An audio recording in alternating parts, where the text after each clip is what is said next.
50 push-ups ಹೊಡೆದೆ ಗುರು ಇವತ್ತು.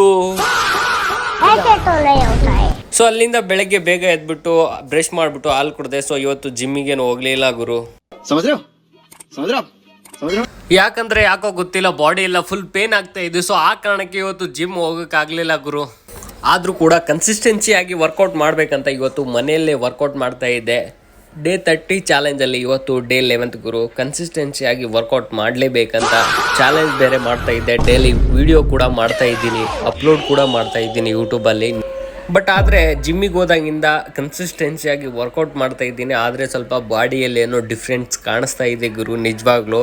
ಹಾಗೆ ಡೈಟ್ ಕೂಡ ಮಾಡ್ತಾ ಇದ್ದೀನಿ, ಆದರೆ ಹೊರಗಿದ್ದು ಕೂಡ ತಿಂದುಬಿಡ್ತಾ ಇದ್ದೀನಿ. ಅದೇ ಸ್ವಲ್ಪ ಪ್ರಾಬ್ಲಮ್ ಆಗ್ತಿರೋದು. ಇಲ್ಲಾಂದರೆ ಸ್ವಲ್ಪ ಬಾಡಿನ ಮೇಂಟೈನ್ ಮಾಡೋಕ್ಕಾಗ್ತಿಲ್ಲ. ಯಾಕಂದರೆ ಡೈಟ್ನ ಕಂಪಲ್ಸರಿ ಮಾಡಿದರೆ ಬಾಡಿ ಚೆನ್ನಾಗಿ ಟ್ರಾನ್ಸ್ಫಾರ್ಮೇಷನ್ ಆಗುತ್ತೆ. ಸೊ ಅಲ್ಲಿಂದ ಸೀದಾ ವರ್ಕೌಟ್ ಮುಗಿಸ್ಬಿಟ್ಟು ಮತ್ತೆ ಇವತ್ತು ಪೀನಟ್ ಬಟರ್ ಮತ್ತು ಬ್ರೌನ್ ಬ್ರೆಡ್ ತಿಂದ್ಬಿಟ್ಟು ಸೀದಾ ಕೆಲಸಕ್ಕೆ ರೆಡಿಯಾಗಿ ಬಂದೆ. ಸೊ ನಮ್ಮ ಚಾನಲ್ನ ಯಾರೆಲ್ಲ ಸಬ್ಸ್ಕ್ರೈಬ್ ಮಾಡಿಲ್ಲ ದಯವಿಟ್ಟು ಸಬ್ಸ್ಕ್ರೈಬ್ ಮಾಡಿ. ಅಲ್ಲಿಂದ ನಾನು ಕೆಲಸ ಮಾಡೋ ಮಾಲ್ಗೆ ಬಂದರೆ ನೋಡಿ, ಯುಗಾದಿಗೆಲ್ಲ ಯಾವ ರೀತಿಯಾಗಿ ರೆಡಿ ಮಾಡಿದ್ದಾರೆ ಅಂತ ಸಖತ್ತಾಗಿ ರೆಡಿ ಮಾಡಿದಾರಲ್ಲ. ಯಾಕಂದರೆ ಜನರಿಗೆ ಸ್ವಲ್ಪ ಅಟ್ರಾಕ್ಟಿವ್ ಆಗಲಿ ಅಂತ ರೆಡಿ ಮಾಡಿದ್ದಾರೆ. ಸೊ ಧನ್ಯವಾದಗಳು ಗೈಸ್, ಸಿಗೋಣ ನೆಕ್ಸ್ಟ್ ವೀಡಿಯೋದಲ್ಲಿ.